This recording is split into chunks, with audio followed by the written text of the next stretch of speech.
एक बहुत ही दिलचस्प बात पर गौर करने वाले हैं। एक ऐसी बात जो हम सब ने अपनी स्कूल की किताबों में पढ़ी है। लेकिन क्या हो अगर वो बात पूरी तरह से सच न हो। याद है वो लाइन? हमारे दिमाग में एकदम छप सी गई है। वास्को डी गामा ने भारत की खोज की। मतलब सालों से हम इसे एक फैक्ट की तरह सुनते आ रहे हैं, दोहराते आ रहे हैं। लेकिन जरा एक मिनट रुकते हैं और सोचते हैं, क्या ये बात असल में सही है? मतलब क्या एक ऐसा देश जिसकी सभ्यता हजारों साल पुरानी हो, जिसकी संस्कृति का असर पूरी दुनिया में रहा हो, उसे कोई खोज सकता है? क्या वो खोया हुआ था? तो इसका सीधा सा जवाब है नहीं। वास्को डी गामा ने भारत की खोज नहीं की। उन्होंने असल में यूरोप से भारत तक पहुंचने के लिए एक समुद्री रास्ते की खोज की थी। और यकीन मानिए, इन दोनों बातों में जमीन आसमान का फर्क है।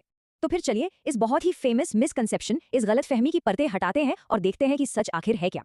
तो ये है वास्को डी गामा, एक पुर्तगाली एक्सप्लोरर जिनकी नेविगेशन स्किल्स तो कमाल की थी और जिन्होंने इतिहास का रुख भी बदला। लेकिन मजे की बात यह है कि उनकी जो सबसे बड़ी पहचान है वो एक गलतफहमी पर टिकी हुई है। अच्छा, इस पूरी कहानी को ठीक से समझने के लिए हमें थोड़ा टाइम में पीछे चलना होगा, मतलब वास्को डी गामा के आने से भी बहुत पहले।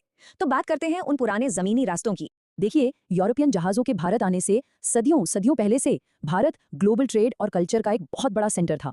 ये कोई गुमनाम या दुनिया से कटी हुई जगह बिल्कुल नहीं थी। एक उदाहरण लेते हैं, सिल्क रोड का। सोचिए, हजारों सालों तक यही वो रास्ता था जो भारत को बाकी दुनिया से जोड़ता था। मसाले, कपड़े और सिर्फ सामान ही नहीं, बड़े बड़े आइडियाज वो भी इन्हीं रास्तों से आते जाते थे। और इससे अंदाजा लगाइए कि भारत के ग्लोबल कनेक्शन कितने पुराने और मजबूत थे। अलेक्जेंडर द ग्रेट यानी सिकंदर महान, वो भी वास्को डी गामा से सदियों पहले भारत आ चुका था। तो ये बात तो बिल्कुल साफ है कि दुनिया भारत को बहुत अच्छी तरह से जानती थी। अच्छा, तो भारत के जो रिश्ते थे वो सिर्फ दूर दराज के देशों तक ही नहीं थे। अपने पड़ोसियों के साथ भी सदियों पुराने ट्रेड और कल्चरल रिश्ते थे। मतलब भारत सिर्फ एक देश नहीं था, बल्कि एक ऐसा वाइब्रेंट हब था, एक ऐसा सेंटर था जिसके अपने आसपास के देशों के साथ बहुत गहरे कल्चरल और कमर्शियल रिश्ते थे। जैसे कि अफगानिस्तान, पाकिस्तान, श्रीलंका, मालदीव, इन सब देशों के साथ भारत का बिजनेस और कल्चर दोनों का बहुत गहरा लेना देना था। और ये रिश्ते कोई नए नहीं थे, बल्कि बहुत पुराने और बहुत मजबूत थे। तो अब आते हैं कहानी के उस पॉइंट पर जो इस पूरी गलतफहमी को एकदम क्लियर कर देगा। सवाल ये है कि ये एक खोज थी या सिर्फ एक नया रास्ता? ये सवाल बहुत जरूरी है। अगर भारत पहले से ही इतना फेमस और दुनिया से जुड़ा हुआ देश था, तो फिर वास्को डी गामा की असली अचीवमेंट क्या थी? क्यों उन्हें इतिहास में इतनी इंपॉर्टेंस दी जाती है? तो यहाँ पर फर्क बिल्कुल साफ है। जो गलतफहमी है वो ये कि उन्होंने भारत को डिस्कवर किया, लेकिन सच्चाई ये है कि उन्होंने यूरोप से सीधे भारत तक आने का एक नया सी रूट, एक नया समुद्री रास्ता खोजा था। एक ऐसा रास्ता जिसने जमीनी रास्तों पर डिपेंडेंसी खत्म कर दी। तो इंपॉर्टेंट बात यह है कि उनकी इस यात्रा ने यूरोप और एशिया, इन दोनों महाद्वीपों के बीच समुद्री व्यापार का एक नया दौर शुरू कर दिया।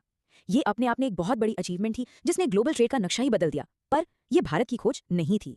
तो चलिए इस पूरी बात को अब एक नए और सही नजरिए से समेटते हैं। तो सबसे जरूरी बात जो हमें याद रखनी है वो ये है, भारत कभी खोया हुआ था ही नहीं कि उसे कोई आकर खोजे। वो तो हमेशा से एक फलता फूलता एक मशहूर सिविलाइजेशन था। और जैसा कि कहा भी गया है, भ्रम हटाएं, भारत पहले से ही दुनिया में प्रसिद्ध था। ये एक लाइन एक तरह से इस पूरी कहानी का निचोड़ है और ये हमें इतिहास को सही तरीके से देखने के लिए कहती है। ये बात सोचने पर मजबूर करती है ना, कि इतिहास में ऐसी और कौन कौन सी सच्चाइयां होंगी जिन्हें हम सच मानकर बैठे हैं, पर शायद उन पर दोबारा सोचने की जरूरत है। इस सवाल के साथ आज का ये सिलसिला यहीं रोकते हैं। सोचते